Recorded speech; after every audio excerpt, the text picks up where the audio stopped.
le grand reportage.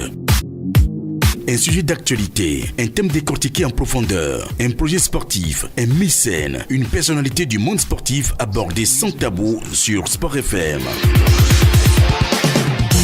Grand reportage, nous fouillons pour faire connaître, nous descendons sur le terrain pour les meilleurs du reportage. Grand reportage sur Sport FM, comme si vous étiez au cœur du sujet. Le gris-gris ou encore le troisième pied dans le sport, plus précisément dans le football, mythe ou réalité. Franck Vignoman est allé au cœur du sujet dans son grand reportage à suivre sur la 91.9.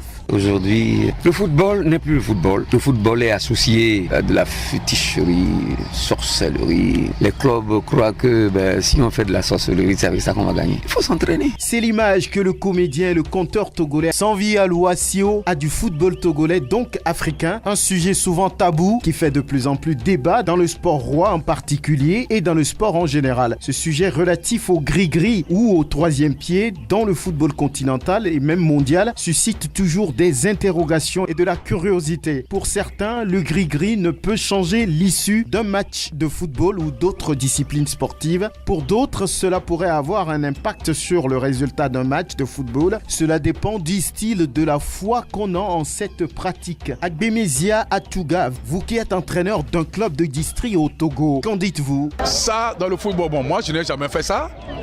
Je prie, je viens jouer le football. Les gens disent que ça existe, mais si tu ne mets pas à l'œuvre, tu ne travailles pas, tu vas compter sur ça, tu ne peux pas. Ça, il faut dire une vérité. Tu ne veux pas t'entraîner, tu ne veux pas faire le travail du football et tu vas compter sur le gris-gris, tu vas aller sur le terrain, on va te marquer 20-0. Aristide Covidien, vous êtes journaliste, vous, quel crédit accordez-vous à ce sujet? Quand on parle souvent de troisième pied, ça ne veut pas forcément dans le sens négatif. Chacun a sa croyance. Quelqu'un, par exemple, avant une rencontre, qui va demander une messe, qui demande à un prêtre de prier pour lui aussi. C'est le troisième pied? Oui, c'est sa croyance. Tout le monde sait qu'il y a la religion chrétienne, il y a la religion musulmane, la religion protestante. Il y a les athées aussi. Maintenant, le gris-gris, le troisième pied. La plupart du temps, une équipe va jouer, vous allez voir les joueurs, ils prient ensemble. Maintenant, le fait de prier, par exemple, peut être une source de motivation pour c'est-à-dire que c'est aussi le troisième pied. C'est le troisième pied. Charles Panou, directeur de l'Académie nationale olympique. Vous êtes dans l'olympisme, dans le sport, naturellement. Est-ce que vous croyez à ça, le troisième pied? Oui, ça existe. Ça existe? Mais ça existe, le troisième pied. Pour essayer de camoufler, nous disons, préparation psychologique. Ah oui, c'est ça. Ah oui, il y a la préparation psychologique en tant que science, mais il y a le troisième pied au niveau des Africains. Ça peut jouer sur une victoire, par exemple, dans une compétition? Ensuite, ça peut aider? Oui. En principe, ce n'est pas sûr.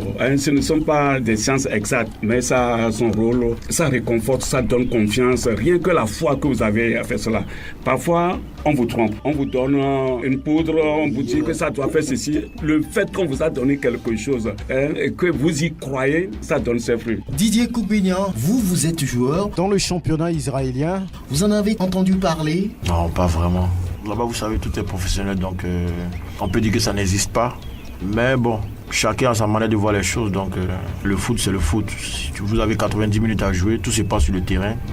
Si tu as pu faire un bon match, tu gagnes le match. Si tu n'as pas pu faire un bon match, tu perds le match. Posons le problème à un entraîneur camerounais, Yao Fortuné. Quel est votre avis là-dessus, vous? Le gris, pour moi, ça n'existe plus. Le gris du football, c'est le travail. Pourquoi? Parce que quand vous travaillez, quand vous vous préparez, je pense que les choses peuvent aller mieux. Mais maintenant, quand vous restez peut-être à la maison en se disant je vais faire du gris-gris, ça ne pourra pas vraiment marcher. Pourquoi? Parce que quand vous regardez le Bénin à côté, s'il s'agissait du gris-gris, on ne pourrait pas comparer le Bénin avec d'autres équipes. Ils ont tout le gris-gris qui leur permet peut-être d'avancer. Donc c'est pour vous dire que le gris-gris n'existe pas en football. Kwadjo Lanou Elita, directeur technique de la Fédération togolaise de football, votre appréciation du sujet? Si quelqu'un vous dit que le troisième pied n'existe pas, il vous trompe. Le troisième pied, ça veut dire les pouvoirs occultes, ça existe. Mais c'est une question d'échelle de lumière. Oui, l'entraîneur n'a pas à interdire la pratique du troisième pied, mais l'entraîneur doit pouvoir dire ce qu'il faut faire.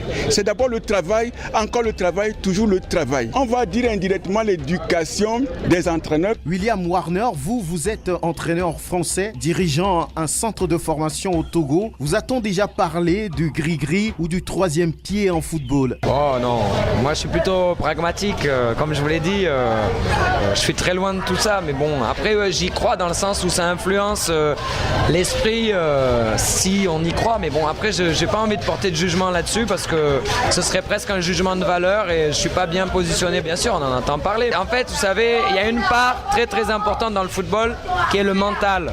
Donc une fois que le spirituel affecte le mental, c'est pas forcément les esprits qui rôdent, mais c'est la manière dont le mental est lui-même au quotidien affecté. Une fois que ça se retranscrit sur le terrain, bon voilà, on n'y peut rien. Anneli Govendariti, vous êtes volontaire française. Vous séjournez au Togo depuis quelques mois déjà. Alors, est-ce que vous croyez à ce sujet? Moi personnellement non, j'ai été athlète il y a quelques années et je m'en tiens juste à faire des cures de fruits, des choses comme ça. Peut-être à la limite faire quelques prières pour dire espérons que je ne me blesse pas.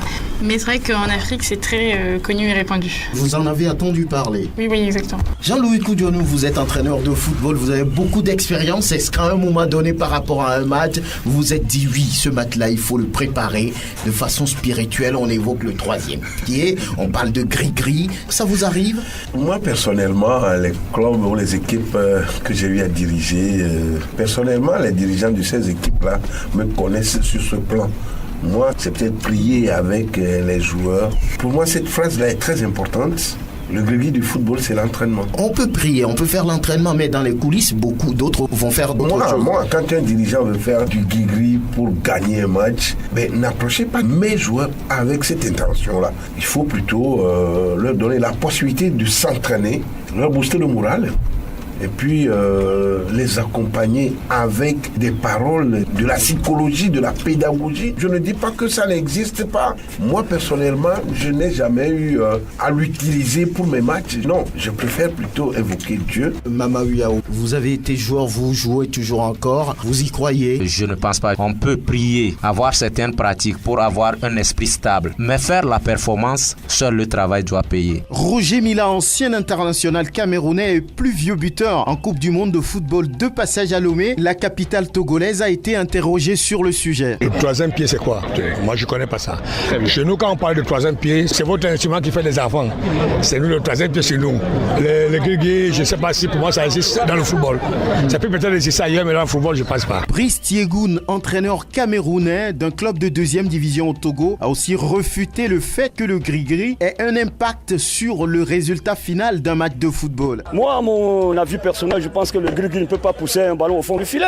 Ça, c'est clair. Sinon, je pense que ça ne peut pas. Le gris-gris ne peut pas exister au football. Non, je vous dis non. Parce que, mais regardez, s'il y a un penalty, est-ce que le gris-gris peut emporter le ballon au fond du filet? Il faut travailler tactiquement, physiquement, psychologiquement pour pouvoir gagner un match. Sinon, en 90 minutes, le gris-gris ne peut pas apporter une victoire. Ça, c'est clair. Ça, c'est mon avis personnel. Je sais que le gris-gris existe pour se protéger, pour augmenter un peu ses chances. C'est clair. Et l'histoire du balai ne me ment pas. Au sortir de la Coupe du Monde en Italie en 1990, là où d'ailleurs le Cameroun, votre pays, a réalisé sa plus grosse performance en étant le premier pays africain à se qualifier pour les quarts de finale d'une Coupe du Monde. Qu'est-ce que ça vous dit? Vous savez, le balai ne ment pas. Ça, c'est un slogan qui fait peur au public. Ça, c'est des histoires. Le balai ne ment pas, c'est un slogan. On peut dire, bon, dans la sauce, c'est le même slogan. C'est un slogan d'influence. C'est un slogan d'influence sportive. Pour Brice Thiegoun, toujours, si le gris-gris influençait les résultats dans un match de foot, certains pays auraient déjà gagné des grandes compétitions, dit-il. Quand tu mouilles le maillot, tu vas avoir le dessus. C'est pas le gris-gris, Sinon, l'Inde ou bien Cotonou qui ont le vaudou, ou bien ils vont avoir la Coupe du Monde. Autant pour moi. Ça, c'est mon point de vue. Vous semblez être d'accord avec lui, William Warner. Vous êtes dirigeant d'un centre de formation. Il y a des jeunes qui regardent ça avec effroi, d'autres avec relâchement. Bon, chacun a sa spiritualité.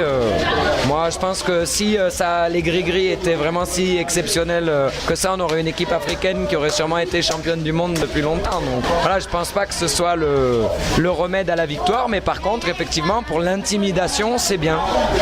C'est une arme comme une autre. Kodjo Avoulété, bonjour. Vous êtes journaliste sportif. Alors, cette histoire de gris-gris, cette affaire de troisième pied, vous, à votre niveau, est-ce que vous avez eu à discuter de ce sujet? Oui, la question du troisième pied ou même ce qu'on appelle la préparation, c'est un phénomène courant au football en Afrique et au Togo particulièrement. C'est une réalité. Chacun l'aborde à sa façon, c'est vrai. Il est fréquent de constater sur certains terrains de football, dans les villages, même dans les matchs internationaux, certains gestes, certains faits qui sont loin d'être anodins. Cela présuppose de l'existence de ce facteur-là irrationnel dans le football africain. On voit souvent des joueurs qui, avant d'entrer sur le stade, font des rituels, d'autres qui ont un mouchoir blanc en main, qu'ils agitent. Une équipe de football, avant d'aller jouer, on leur impose de prendre un bain dans de l'eau où il y a des feuilles spécialement préparées. Donc moi, je crois que le phénomène du troisième pied, l'irrationnel dans le football africain, c'est une évidence. D'imaginer ou bien de dire que ça n'existe pas, ça existe. Maintenant, est-ce que ça fonctionne? C'est une autre question. Yao Fortuné, entraîneur de football, entraîneur camerounais. Savez-vous quelque chose de ces pays qui sont supposés réputés dans la pratique du gris-gris ou du troisième pied? Quand vous regardez le Bénin, s'il s'agissait du gris-gris,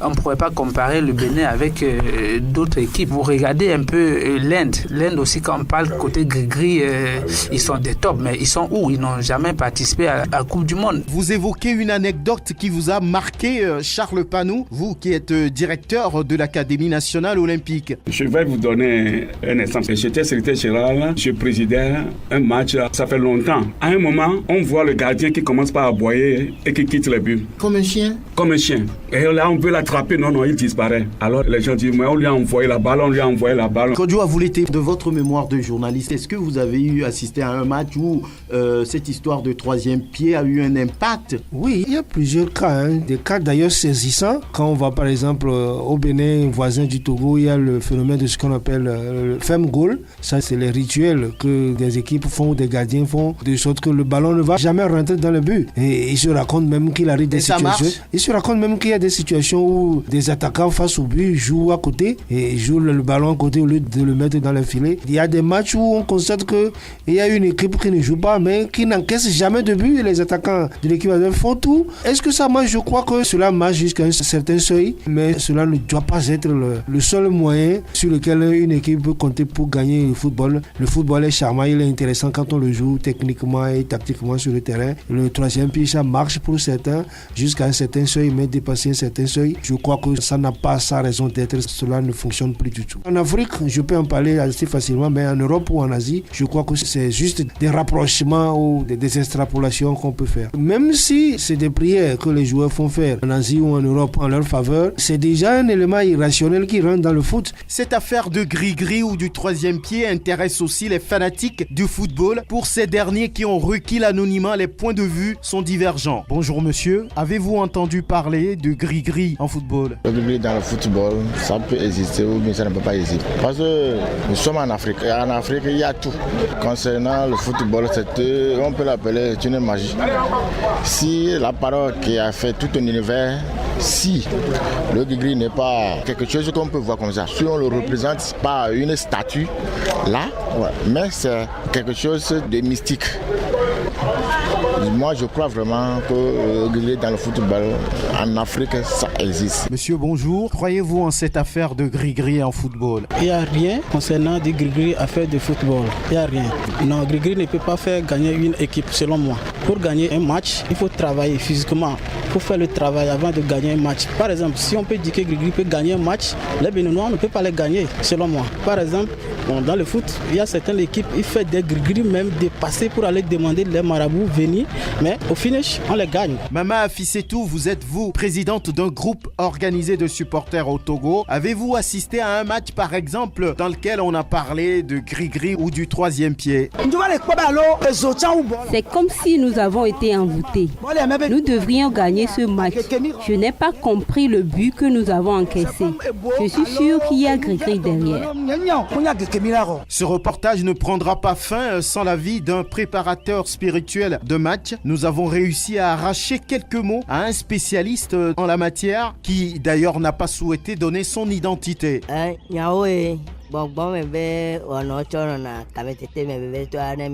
Oui, c'est vrai. Le gris-gris existe dans le sport, surtout en football. Dans les matchs cruciaux en Afrique, tout est préparé spirituellement. Même les chants et les danses des supporters sont pour la plupart mystiques. On utilise aussi l'huile de karité pour jeter un mauvais sort aux buteurs, aux gardiens de but et aux dirigeants des équipes. Certains disent aussi qu'ils appellent les joueurs de l'équipe adverse au cimetière pour les faire coucher aux côtés des cadavres pour un rituel.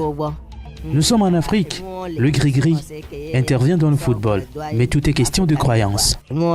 En s'appuyant sur tout ce qui a été dit plus haut, difficile d'affirmer ou non que le gris-gris ou le troisième pied peut avoir un impact sur l'issue d'un match de football ou dans d'autres disciplines sportives, mais il semble que seul le travail sur le terrain peut payer.